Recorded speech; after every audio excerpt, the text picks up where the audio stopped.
भूतों की कहानियाँ कल्पना के आधार पर लिखी जाती है, लेकिन कल्पना भी कुछ वास्तविकता से अभिप्रेरित होती है। भूतिया अस्पताल एक ऐसी माँ की कहानी है जिसके दुखों के सैलाब ने कई माताओं की गोद को खतरे में डाल दिया। एक बहुत ही पिछड़ा गांव था, वहाँ लड़कियों की आबादी साल दर साल कम होती जा रही थी। गांव के ज्यादातर लोग लड़का पैदा होने को गौरव मानते थे और वहीं दूसरी तरफ यदि किसी के घर में कन्या पैदा हो जाए तो उसे हीन भावना से देखने लगते थे। उसी गांव में 4 भाइयों का एक परिवार रहता था। सभी भाइयों की शादी हो चुकी थी, लेकिन 3 भाई जो सबसे बड़े थे उनकी औलादों में केवल लड़कियां ही थी। पूरा खानदान लड़के की आस लगाए बैठा था। तभी उन्हें एक दिन सबसे छोटी बहू, जिसका नाम सीमा था, उसके गर्भवती होने की खबर मिलती है। पूरे परिवार में खुशियों की उमंग छा जाती है। सभी लड़का पैदा होने के इंतजार में छोटी बहू का खूब ख्याल रखते हैं। सीमा का पति अनिल, जो कि कपड़े की दुकान चलाता था, वह भी अपने बच्चे का बेसब्री से इंतजार करता है। परिवार के सभी लोग जानना चाहते थे कि सीमा के गर्भ में लड़का है या लड़की। वह तय करते हैं कि सीमा को गर्भ के लिंग के परीक्षण के लिए अस्पताल ले जाना चाहिए, लेकिन सीमा बच्चे की जांच करने के लिए अस्पताल नहीं जाना चाहती। दरअसल सीमा पहली बार मां बन रही थी और उसके लिए लड़का या लड़की दोनों ही अनमोल थे। उसे लग रहा था कि यदि उसके गर्भ में लड़की हुई तो परिवार के सभी लोग उससे नफरत करने लगेंगे और वह किसी को नाराज नहीं करना चाहती। लेकिन अनिल सीमा को अस्पताल ले जाने के लिए मना लेता है। वह उसे विश्वास दिलाता है कि मुझे कोई फर्क नहीं पड़ता कि तुम लड़के को जन्म दो या लड़की को, बस मुझे पिता बनना है। सीमा अनिल के साथ अस्पताल पहुंच जाती है।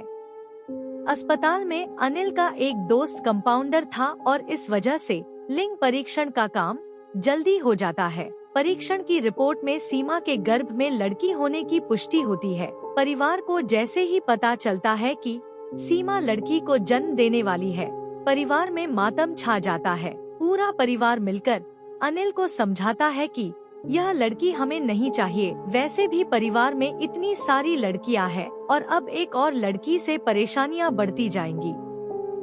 अनिल अपने भाइयों की बात में आ जाता है और सीमा को गर्भपात करने के लिए मनाने की कोशिश करता है, लेकिन सीमा अनिल को गुस्से से चिड़चिड़ाते हुए कहती है, तुम पागल हो, मैं किसी भी कीमत में अपनी बच्ची को नहीं मारने वाली। सीमा और अनिल के बीच इस बात को लेकर कई दिनों तक झगड़ा चलता है। एक दिन सीमा अचानक अपने कमरे में बेहोश हो जाती है। अनिल उसे उठाने की कोशिश करता है, लेकिन जब उसे होश नहीं आता तो वह उसे अस्पताल ले जाता है और इलाज के बहाने अपने दोस्त के साथ मिलकर सीमा का गर्भपात करवा देता है। और जैसे ही सीमा होश में आती है तो उसकी दुनिया उजड़ चुकी होती है। सीमा को पता चल जाता है कि उसकी बच्ची अब इस दुनिया में नहीं रही। सीमा टूट जाती है। उसके परिवार वालों ने ही उसकी मासूम बच्ची छीन ली। सीमा बहुत दुखी थी और उसका गुस्सा बढ़ता ही जा रहा था। अचानक वह अस्पताल के कमरे में चादर से फांसी लगा लेती है और कुछ ही पलों के अंदर सीमा की धड़कनें बंद हो जाती है। सीमा के परिवार को जैसे ही पता चलता है कि सीमा ने अस्पताल में आत्महत्या कर ली है, सभी भागते हुए अस्पताल पहुंच जाते हैं। अनिल सीमा के चले जाने से बेहद दुखी होता है। उसे अंदाजा नहीं था कि सीमा बच्ची के गर्भपात से इतनी दुखी हो जाएगी कि अपनी जान ही दे दे। जो होना था वह हो चुका था, लेकिन अब बारी भरपाई करने की थी। सीमा के अंतिम संस्कार के 13 दिन गुजरते ही अस्पताल में सीमा की भूतिया रूह की दस्तक हो जाती है। डिलीवरी वार्ड में भर्ती सभी बच्चे अचानक अपने अपने बिस्तर से नीचे गिरने लगते हैं। लोगों को समझ में नहीं आता कि एक साथ सभी बच्चे नीचे कैसे गिर गए। हालांकि बच्चों को ज्यादा चोट नहीं आती, लेकिन यह घटना मरीजों के अंदर भूतिया डर बैठाने के लिए काफी थी। इसके बाद अस्पताल में भूत होने की अफवाह तेजी से फैलने लगती है और लोग इसे भूतिया अस्पताल कहने लगते हैं। अस्पताल में एक औरत बच्चे के जन्म के समय आपातकालीन हालात में एम्बुलेंस से अस्पताल पहुंचती है। औरत की हालत गंभीर थी, इसलिए उसे अस्पताल के कंपाउंडर तुरंत स्ट्रेचर में उठाकर ले जाने लगते हैं, लेकिन वह उनके हाथ से छूटकर हवा में लटक जाती है। उसे ऊपर लटका देख वहां मौजूद सभी डर की वजह से इधर उधर भागने लगते हैं और कुछ ही समय में वह ऊपर से नीचे गिरती है और उसे सर में जोरदार चोट लग जाती है, जिससे उसकी जान चली जाती है। एक माँ सीमा के गुस्से की भेंट चढ़ चुकी थी। अस्पताल में रहस्यमय तरीके से मौत अखबारों की सुर्खियां बन जाती है और देखते ही देखते अस्पताल को बंद करने की बात होने लगती है। लेकिन शहर में इससे बड़ा अस्पताल दूसरा कोई नहीं था। इस अस्पताल को शहर की जीवन रेखा कहा जाता था, लेकिन भूतिया अस्पताल अब केवल अफवाहों तक ही सीमित नहीं था। इस बात को वास्तविक आधार मिल चुका था और अब लोगों को पूरा यकीन था कि अस्पताल में कोई न कोई भूत तो जरूर है, क्योंकि कई हादसे निरंतर हो रहे थे।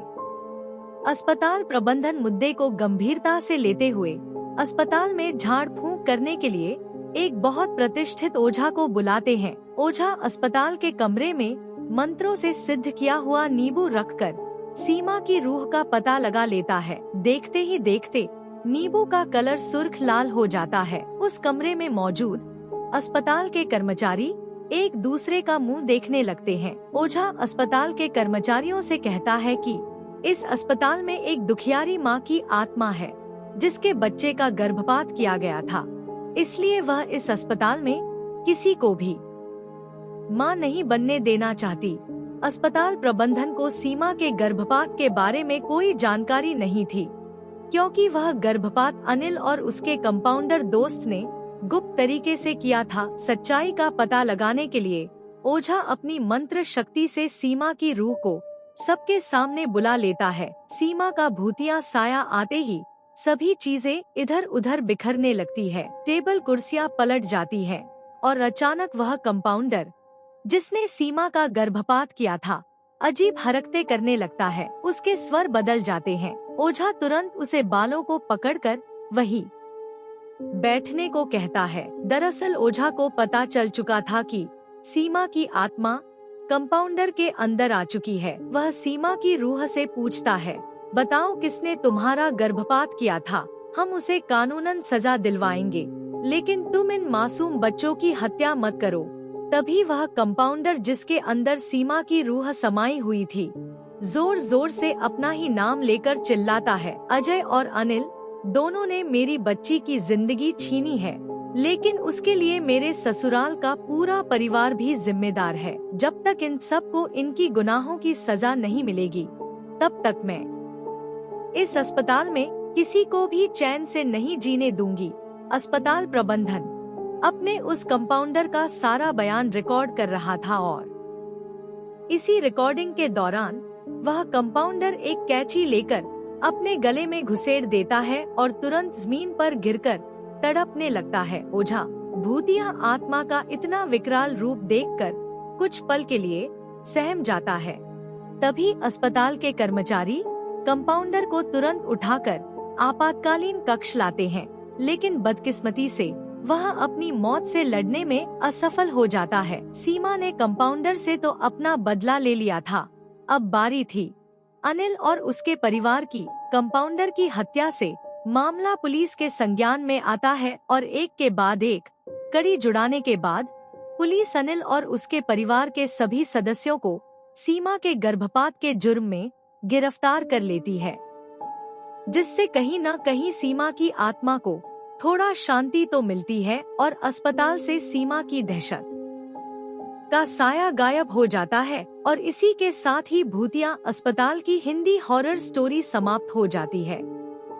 ये कहानी सिर्फ एक कहानी नहीं, एक डरावना सच है। रात में अकेले मत देखना, क्योंकि कुछ कहानियां खत्म नहीं होती। क्या आप अगली कहानी के लिए तैयार हैं? अगर आपको ऐसी रियल हॉरर स्टोरीज पसंद है, तो अगर इस कहानी ने आपको डराया तो लाइक करें, सब्सक्राइब करें और मिलते हैं अगली डरावनी कहानी में। जीजी के जोस्ट।